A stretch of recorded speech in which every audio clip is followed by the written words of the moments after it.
All right, first grade. Now that you have your leaves, like I have my leaves, you're going to want your white paper, and hopefully your leaves aren't very crinkled. If they are, put them underneath a book, a heavy book for a while, and then um, grab them out, and you should be able to use them just fine.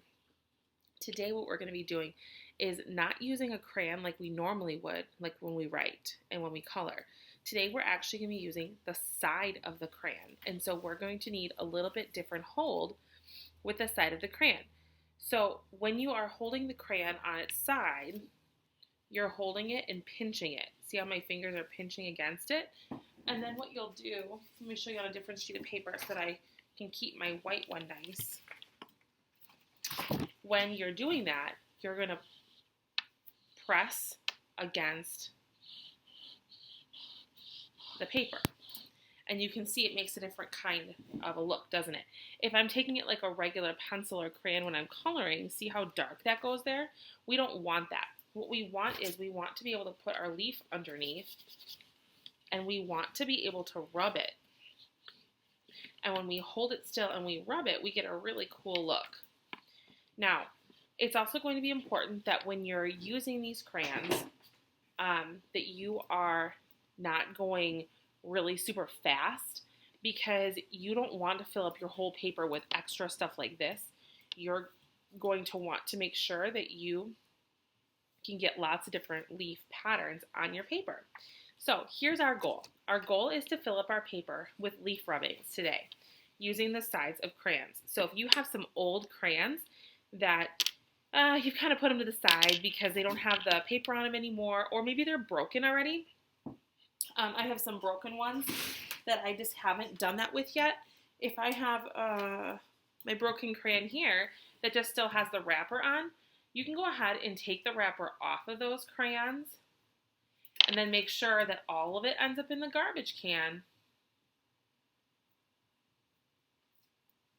Okay, so you would just peel the wrapper off, and when the whole thing is off, then it'll look just like these crayons that are here.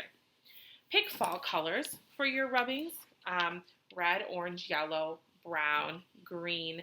Those are going to be great colors to use. So what you're going to do is you're going to take your leaves. If you had more than one leaf that you found, as you can see, I have a couple here that I love. If you've found more than one, that's okay. You can use more than one. If you only have one leaf, then that's the one that you're going to use, and you'll just move it around your paper. I'm going to start my leaf in the corner, and I'm actually going to start with this oak leaf. Look at this pretty oak leaf here. See how it is a little more rounded? Okay, I'm going to start with that leaf. So what I'm going to do is I'm going to put it underneath my paper where I want it to be. If I want it to be angled a little bit, I'm going to make sure that it's angled. And then I'm going to feel where it is. I'm going to hold it with my other hand. And then you can see, look at that. As I move it in short motions, I get a beautiful leaf rubbing. Okay, now notice I didn't go very far over afterwards because I want to be able to put other leaves there. Now, if all you have is an oak leaf, then you go ahead and you use that oak leaf again. And you move it to a different spot. I'm going to put it right here. I'm going to use a different color. I'm going to choose the red. I can feel where it is with my hand, which is helpful. And when you see the edge of it, then you know that you are going to be done. And you can see all the vines, all the veins of the leaf in there. And you can see that if I start to use the edge, my tip of it, then it's not going to turn out the same, is it? Okay? But if I have another leaf that I want to use, then I'm going to go ahead, I'm going to put that oak leaf to the side. I'm going to choose this one. Vanessa and I found this one this morning. We really liked it. I'm going to put that one here. I'll use orange. I can feel where it is. I can feel the stem of it. Okay, I found the tip. I'm just going to rub it. Oh my goodness, look at that.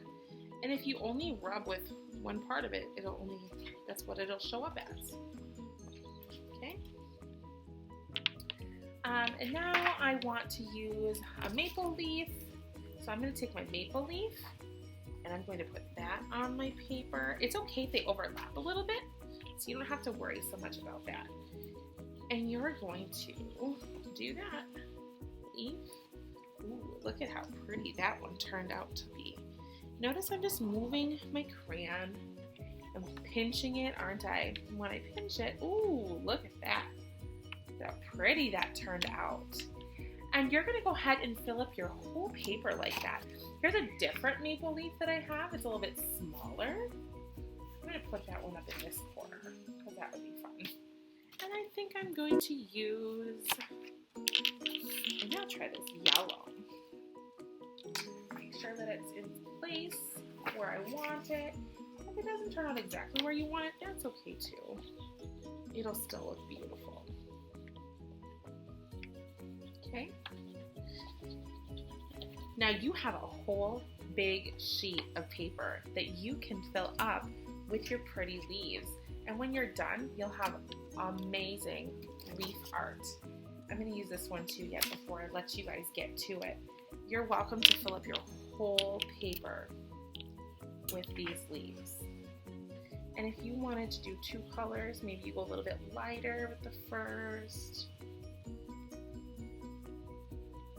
Get dark along that edge. Maybe I'm going to take some green because that leaf actually did have a little bit of green and brown in it. And I'll just go ahead over the top of it and put a little green. Okay, you can do a little bit of shading like that. See? That's how my leaf kind of looked for real. And then you just go ahead and you finish filling up your paper. They don't have to all go on top of each other if you don't want it that way. So don't feel like you have to. But find a way to get these leaves on your paper and just have fun with it. Make sure you're pinching it on the side. Make sure you're not writing with it like you normally would write. Okay, maybe I'm gonna put a little bit of brown in that one. See, I put it right at the stem. Okay. And then I have my leaf, and that looks kind of similar to this one too, doesn't it? If you look, you could fill it in more if you wanted to. I really love this little oak leaf. I'm gonna do one more with that little oak leaf. And then I'm gonna let you get to it, you guys. This is so fun. We could do this all day. And feel free, if you have extra paper, even just regular construction paper, you feel free. You go ahead and do this as long as you want. Fill up your whole paper. Make sure that your name gets on it when you send it back though, because I would love to see these. So make sure that you do this and send it back so I can see your work. Okay, so when you're done, your name is going to go on this. You can use crayon colored pencil, a marker. I'm just going to use my regular pencil. I'm going to put my name down here at the bottom. Mrs. Friedrichs. So everyone knows that it's mine. Okay? And then when you are done, make sure that this goes back in your folder so that I can see it when you turn your packet back in. Find as many different kinds of leaves as you can and as you want. Look at how these different kinds of leaves that I found just on my little nature walk this morning. You find as many as you can too and have fun with it. And look at how many different kinds of colors you can use. And it's just another way to see God's creation. Remember, this week we were talking about nouns in grammar, and so leaves are nouns. Leaves are on trees, leaves are nouns. It's a thing. And so go explore. If you have not found your leaves yet, go find them. They should be dry by now if you didn't get out earlier. Find some leaves. Remember, if they're a little crinkly, go ahead and put a heavy book underneath it for a little while, and then it'll be nice and flat for you to use. When you're done, put it in your folder like I said, and have a wonderful day.